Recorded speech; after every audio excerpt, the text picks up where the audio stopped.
Hello. uh, it's okay. What a rousing entry. Hello. It's time for chapter 4. I'm gonna hang tight for a minute or two and then get started.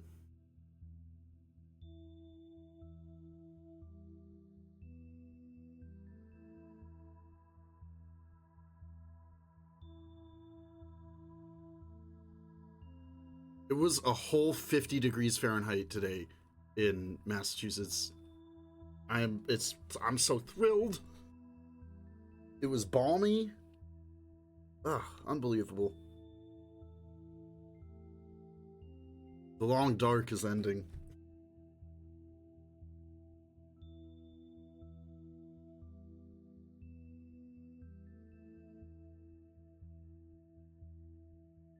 I'm not usually a big soda drinker, but I got a Dr. Pepper with some ice. What a party. What a thrill. How thrilling is my life? Actually, you know what? I feel like David Lynch. I just had 2 cookies and a Coke. Phenomenal.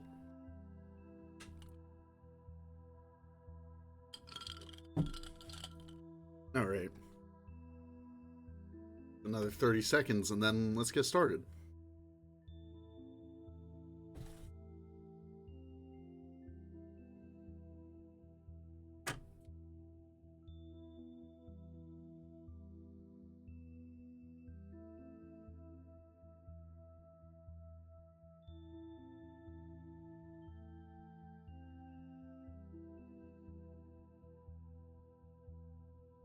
An H Mart opened near me recently, and I have been crushing some barley tea lately.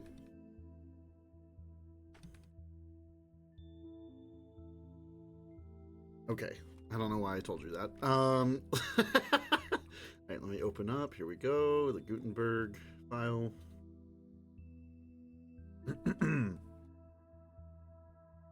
Alright, let's get started. Wait, actually, hang on. There's a yawn coming. One sec.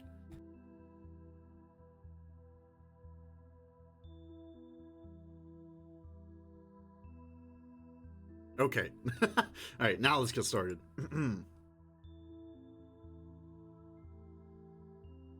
Chapter 4. Any man who deals in murder must have very incorrect ways of thinking and truly inaccurate principles. Thomas de Quincey in Murder considered as one of the fine arts.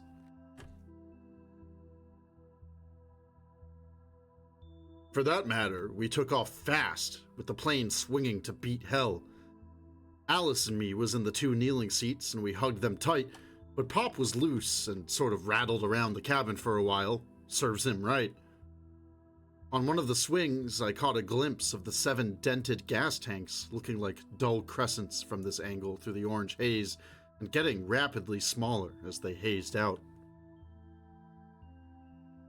After a while, the plane leveled off and quit swinging, and a while after that, my image of the cabin quit swinging too. Once again, I just managed to stave off the vomits, this time the vomits from natural causes. Alice looked very pale around the gills and kept her face buried in the chin rest of her chair. Pop ended up right in our faces, sort of spread-eagled against the instrument panel. In getting himself off of it, he must have braced his hands against half the buttons at one time or another, and I noticed that none of them went down a fraction. They were locked. It had probably happened automatically when the Atla High button got pushed. I'd have stopped him messing around in that apish way, but with the ultra-queasy state of my stomach, I lacked all ambition and was happy just not to be smelling him so close. I still wasn't taking too great an interest in things as I idly watched the old geezer rummaging around the cabin for something that got misplaced in the shake-up. Eventually, he found it, a small, almond-shaped can. He opened it. Sure enough, it turned out to have almonds in it. He fitted himself in the back seat and munched them one at a time. Ish. Nothing like a few nuts to top off with, he said cheerfully.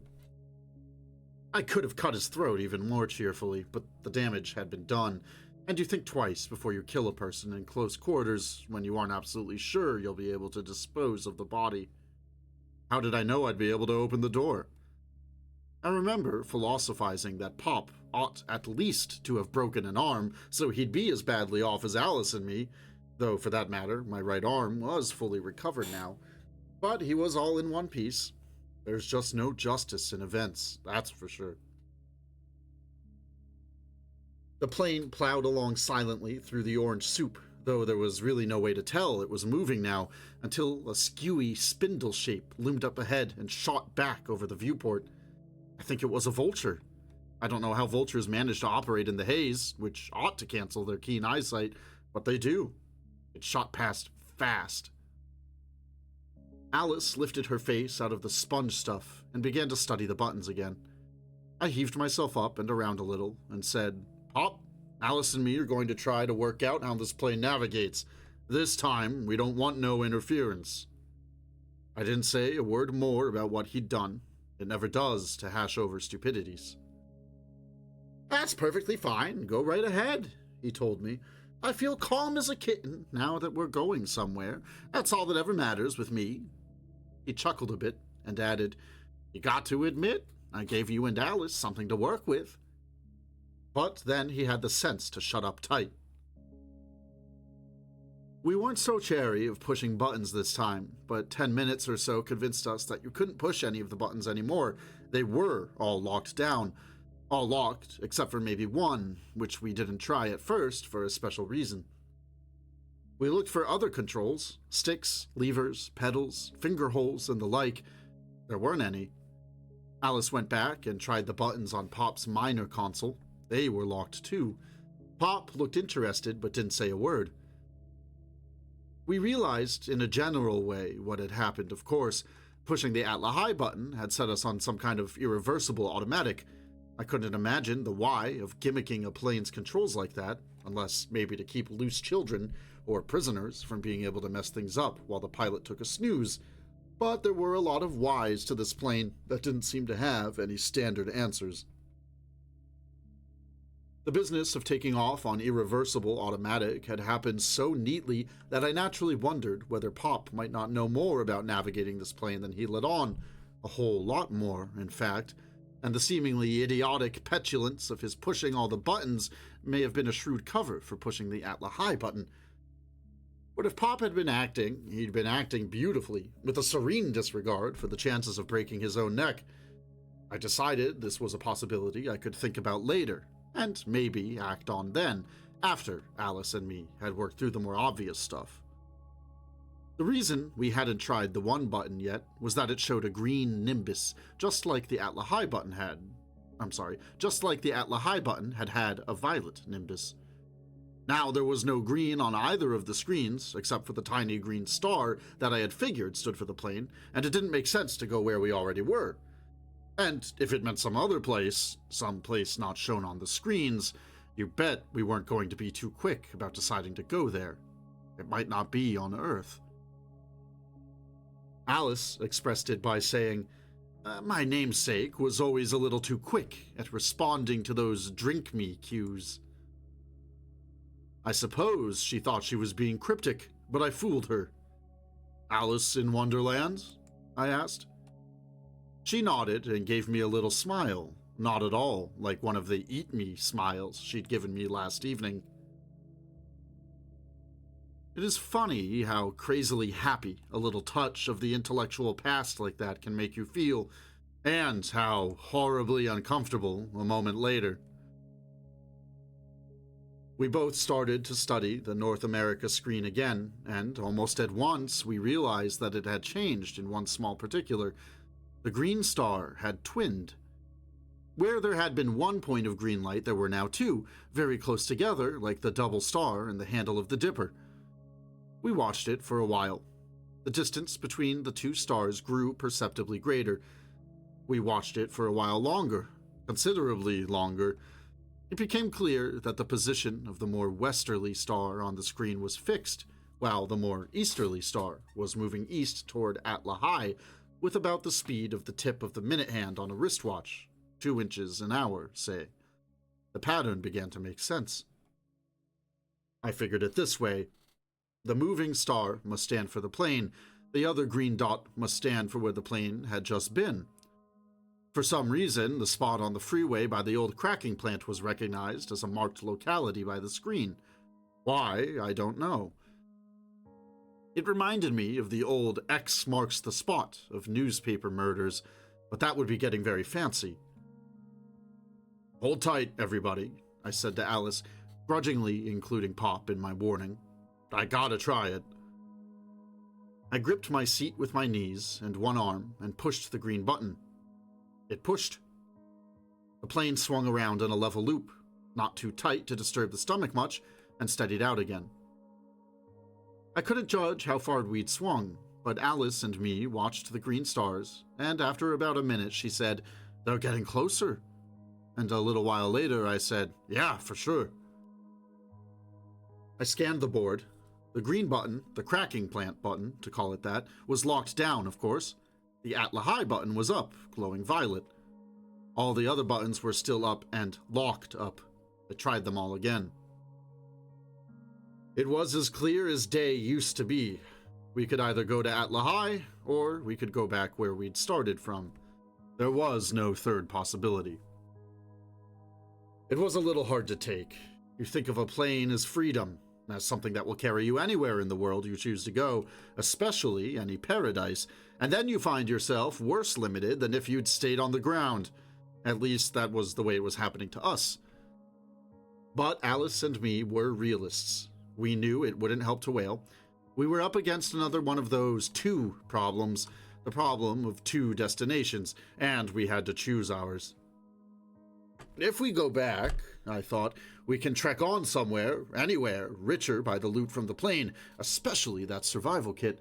Trek on with some loot we'll mostly never understand, and with the knowledge that we are leaving a plane that can fly, that we are shrinking back from an unknown adventure. Also, if we go back, there's something else we'll have to face, something we'll have to live with for a little while at least, that won't be nice to live with after this cozily personal cabin. Something that shouldn't bother me at all, but damn it, it does. Alice made the decision for us, and at the same time showed she was thinking about the same thing as me. "I don't want to have to smell him, Ray," she said. "I am not going back to keep company with that filthy corpse. I'd rather anything than that." And she pushed the Atlahai button again, and as the plane started to swing, she looked at me defiantly, as if to say I'd reverse the course again over her dead body. "Don't tense up," I told her. "I want a new shake of the dice myself." "You know, Alice," Pop said reflectively, "it was the smell of my Alamoser that got to me too. I just couldn't bear it. I couldn't get away from it because my fever had me pinned down, so there was nothing left for me to do but go crazy. No Atlahai for me, just Bugland. My mind died, though not my memory. By the time I'd got my strength back, I'd started to be a new bugger. I didn't know no more about living than a newborn babe, except I knew I couldn't go back to murdering and all that. My new mind knew that much, though otherwise it was just a blank. It was all very funny.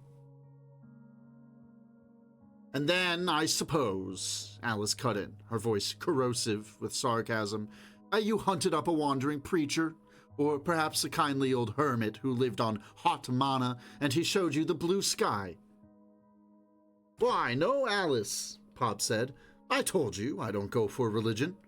As it happens, I hunted me up a couple of murderers, guys who were worse cases than myself, but who'd wanted to quit because it wasn't getting them nowhere, and who'd found, I'd heard, a way of quitting, and the three of us had a long talk together."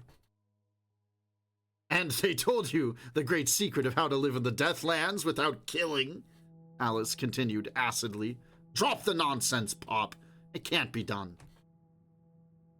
"It's hard, I'll grant you," Pop said. "You have to go crazy or something almost as bad. In fact, maybe going crazy is the easiest way. But it can be done, and in the long run, murder is even harder." I decided to interrupt this idle chatter. Since we were now definitely headed for Atlahai and there was nothing to do until we got there, Unless one of us got a brainstorm about the controls, it was time to start on the less obvious stuff I'd tabled in my mind. "Why are you on this plane, Pop?" I asked sharply. "What do you figure on getting out of Alice and me? And I don't mean the free meals." He grinned. His teeth were white and even, plates, of course. "Why, Ray," he said, "I was just giving Alice the reason. I'd like to talk to murderers, practicing murderers preferred. I have to talk to them to keep myself straight. Otherwise, I might start killing again, and I'm not up to that anymore." "Oh, so you get your kicks at second hand, you old peeper," Alice put in. "But quit lying, Pop," I said. "About having quit killing, for one thing. In my books, which happen to be the old books in this case, the accomplice is every bit as guilty as the man with the slicer. You helped us kill the pilot by giving that funny scream, and you know it." "Who says I did?" Pop countered, rearing up a little. "I never said so. I just said forget it." He hesitated a moment, studying me. Then he said, "I wasn't the one who gave that scream. In fact, I'd have stopped it if I'd been able." "Who did then?" Again, he studied me as he hesitated. "I'm not telling," he said, settling back. "Pop," I said, sharp again. "Buggers who pad together tell everything." "Oh, yeah," he agreed, smiling. "I remember saying that to quite a few guys in my day. It's a very restful, comradely sentiment. Killed every last one of them, too." "You may have, Pop," I granted, "but we're 2-1. "So you are," he agreed softly, looking the both of us over.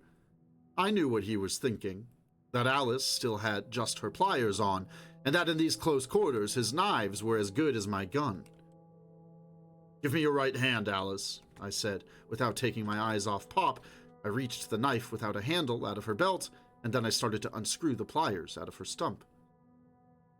"Pop," I said as I did so, "you may have quit killing for all I know. I mean, you may have quit killing clean, decent Deathland style, but I don't believe one bit of that guff about having to talk to murderers to keep your mind sweet. Furthermore—" "It's true, though," he interrupted. "I gotta keep myself reminded of how lousy it feels to be a murderer." "So," I said, "well, here's one person who believes you've got a more practical reason for being on this plane. Pop, what's the bounty at Lahai gives you for every Deathlander you bring in? What would it be for 2 live Deathlanders? And what sort of reward would they pay for a lost plane brought in? Seems to me they might very well make you a citizen for that."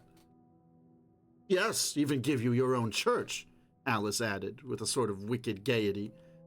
I squeezed her stump gently to tell her to let me handle it.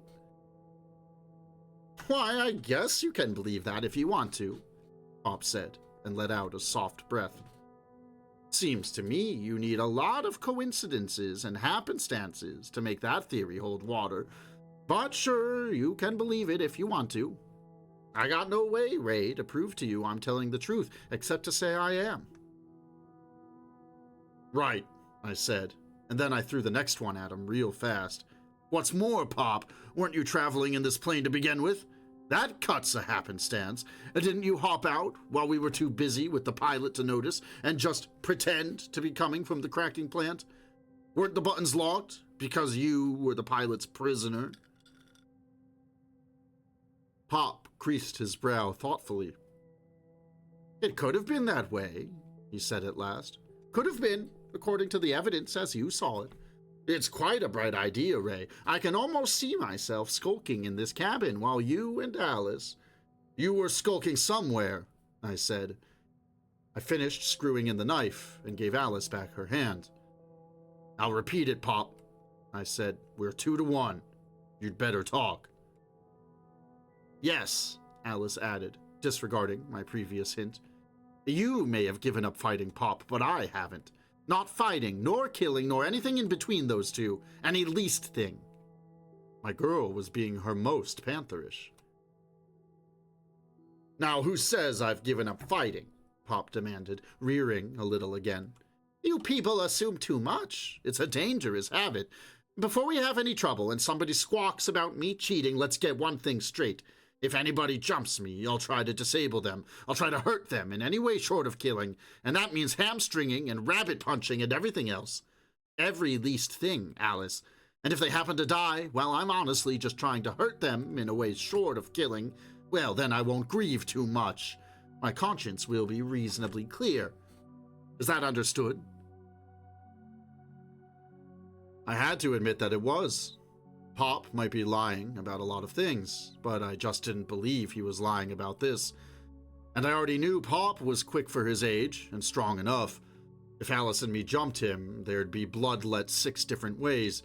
You can't jump a man who has a dozen knives easy to hand and not expect that to happen, 2 to 1 or not. We'd get him in the end, but it would be gory. And now, Pop said quietly, I will talk a little if you don't mind. Look here, Ray, Alice. The 2 of you are confirmed murderers. I know you wouldn't tell me nothing different, and being such, you both know that there's nothing in murder in the long run. It satisfies a hunger and maybe gets you a little loot, and it lets you get on to the next killing. But that's all, absolutely all.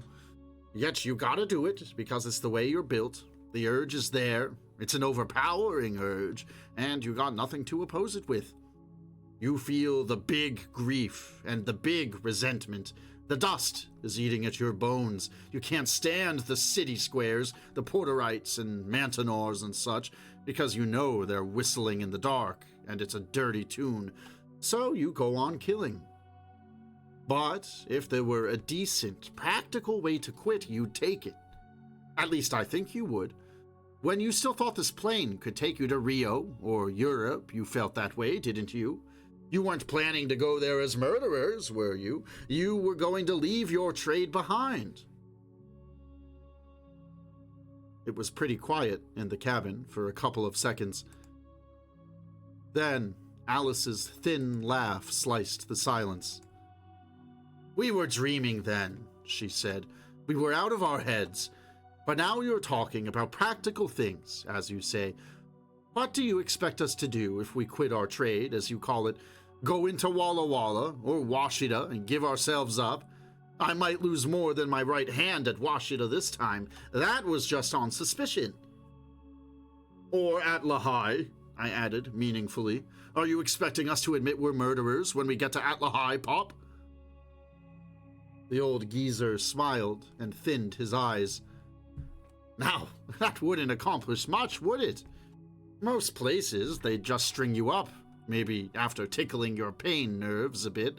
Or if it was Montano, they might put you in a cage and feed you slop and pray over you, and would that help you or anybody else? If a man or a woman quits killing, there's a lot of things he's got to straighten out. First, his own mind and feelings. Next, he's got to do what he can to make up for the murders he's done. Help the next of kin, if any, and so on.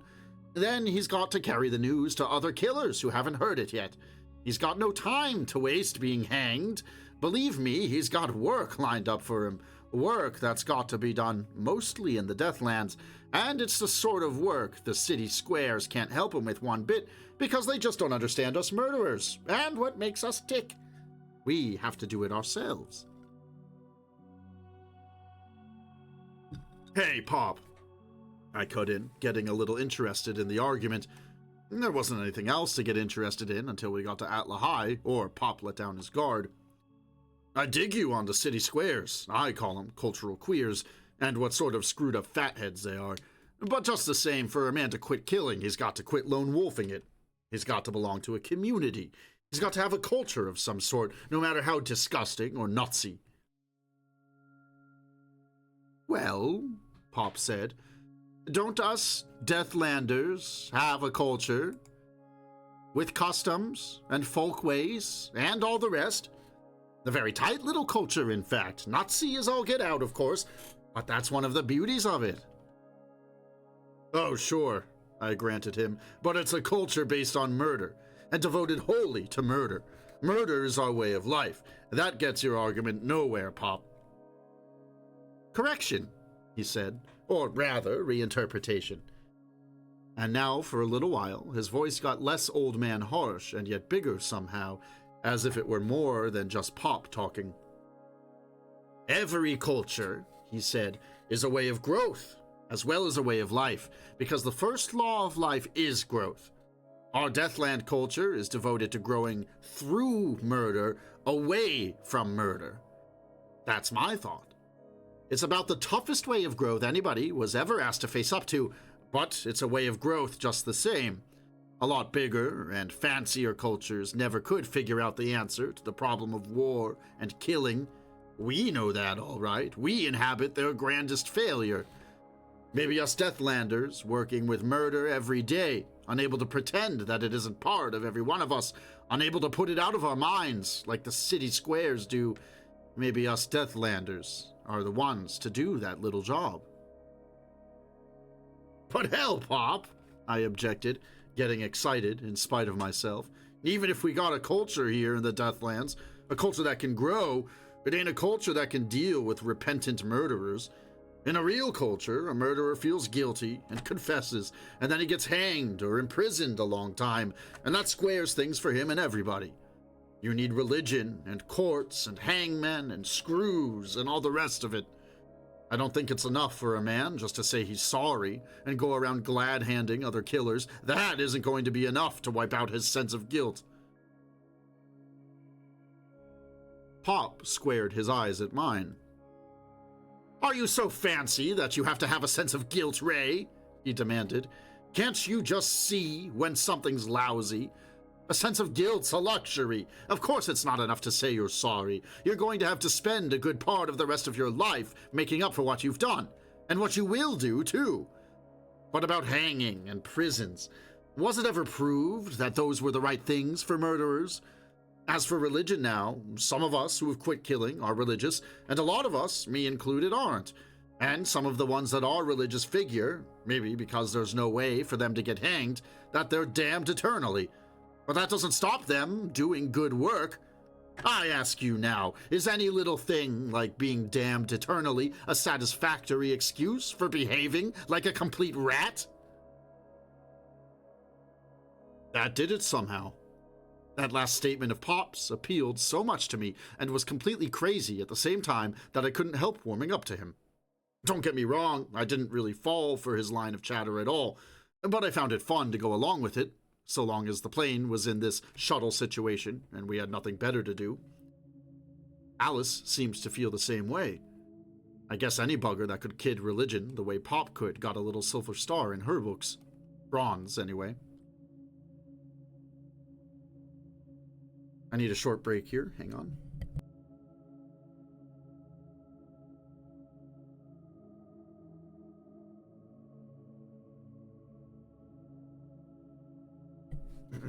All right. Right away, the atmosphere got easier. To start with, we asked Pop to tell us about this us he kept mentioning, and he said it was some dozens, or hundreds, nobody had accurate figures, of killers who'd quit and went nomading around the Deathlands trying to recruit others and help those who wanted to be helped. They had semi-permanent meeting places where they tried to get together at prearranged dates, but mostly they kept on the go, by twos and threes, or more rarely, alone. They were all men so far, at least Pop hadn't heard of any women members, but he assured Alice earnestly he would personally guarantee that there would be no objections to a girl joining up. They had recently taken to calling themselves Murderers Anonymous, after some pre-war organization that Pop didn't know the original purpose of. Quite a few of them had slipped and gone back to murdering again, but some of these had come back after a while, more determined than ever to make a go of it. We welcome them, of course, Pop said. We welcome everybody. Everybody that's a genuine murderer, that is, and says he wants to quit. The guys that aren't blooded yet, we draw the line at, no matter how fine they are. Also, we have a lot of fun at our meetings, Pop assured us. You never saw such high times. Nobody's got a right to go glooming around or pull a long face just because he's done a killing or two. Religion or no religion, pride is a sin. Alice and me ate it all up like we was a couple of kids, and Pop was telling us fairy tales. But that's what it all was, of course, a fairy tale, a crazy mixed-up fairy tale. Alice and me knew there could be no fellowship of Deathlanders like Pop was describing. It was as impossible as blue sky, but it gave us a kick to pretend to ourselves for a while to believe in it. Pop could talk forever, apparently, about murder and murderers, and he had a bottomless bag of funny stories on the same topic and character vignettes. The murderers who were forever wanting their victims to understand and forgive them. The ones who thought of themselves as little kings with divine rights of dispensing death. The ones who insisted on laying down chastely beside their finished victims and playing dead for a couple of hours. The ones who weren't so chaste. The ones who could only do their killings when they were dressed a certain way, and the troubles they had with their murder costumes.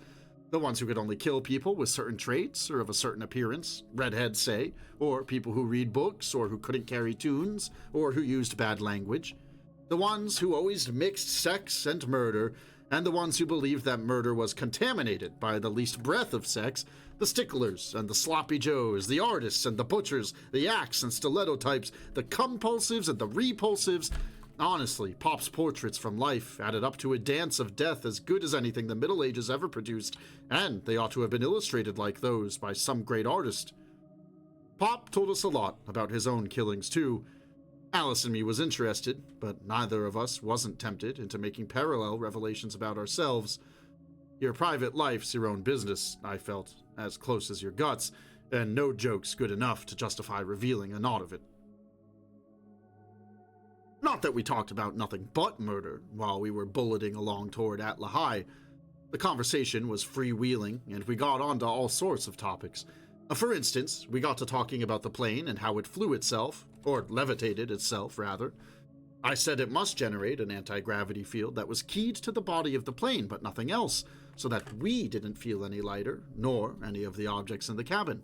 It just worked on the dull silvery metal, and I proved my point by using Mother to shave a little wisp of metal off the edge of the control board. The curlicue stayed in the air wherever you put it, and when you moved it, you could feel the faintest sort of gyroscopic resistance. It was very strange. Pop pointed out it was a little like magnetism. A germ riding on an iron filing that was traveling toward the pole of a big magnet wouldn't feel the magnetic pull. It wouldn't be operating on him, only on the iron. But just the same, the germ would be carried along with the filing and feel its acceleration and all, provided he could hold on. But for that purpose, you could imagine a tiny cabin in the filing. That's where we are, Pop added. 3 germs, jumbo size.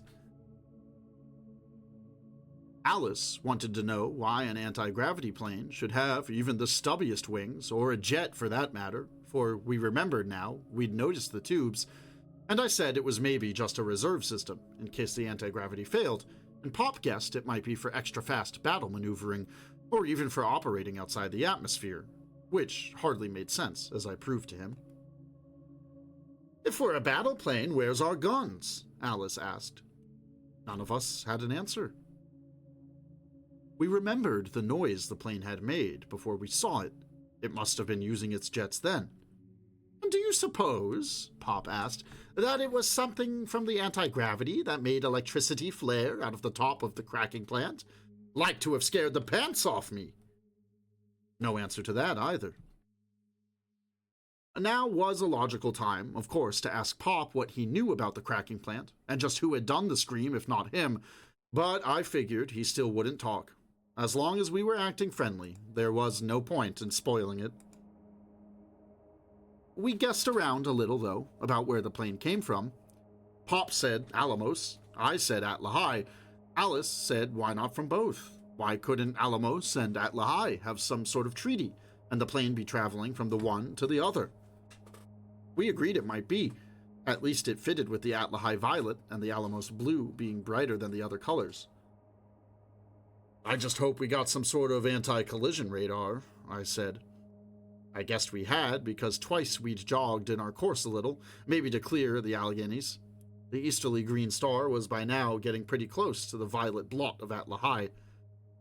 I looked out at the orange soup, which was one thing that hadn't changed a bit so far, and I got to wishing like a baby that it wasn't there, and to thinking how it blanketed the whole earth, stars over the Riviera don't make me laugh. And I heard myself asking, Pop, did you rub out that guy that pushed the buttons for all this?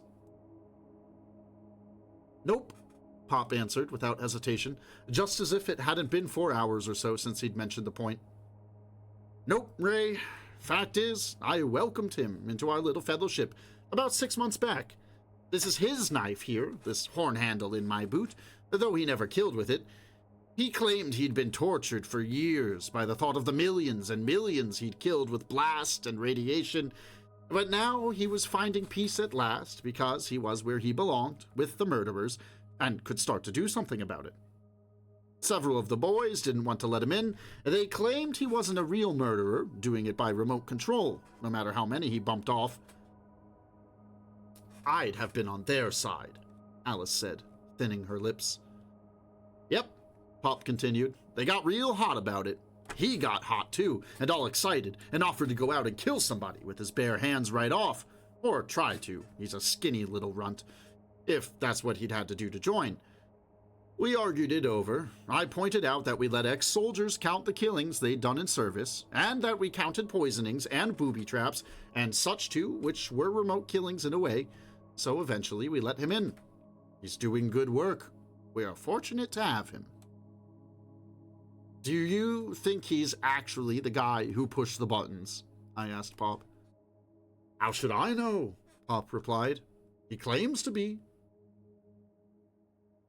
I was going to say something about people who faked confessions to get a little easy glory as compared to the guys who were really guilty and would sooner be chopped up than talk about it, but at that moment a fourth voice started talking in the plane. It seemed to be coming out of the violet patch on the North America screen. That is, it came from the general direction of the screen at any rate, and my mind instantly tied it to the violet patch at Atlahai.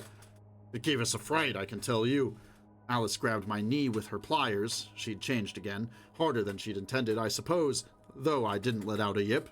I was too defensively frozen.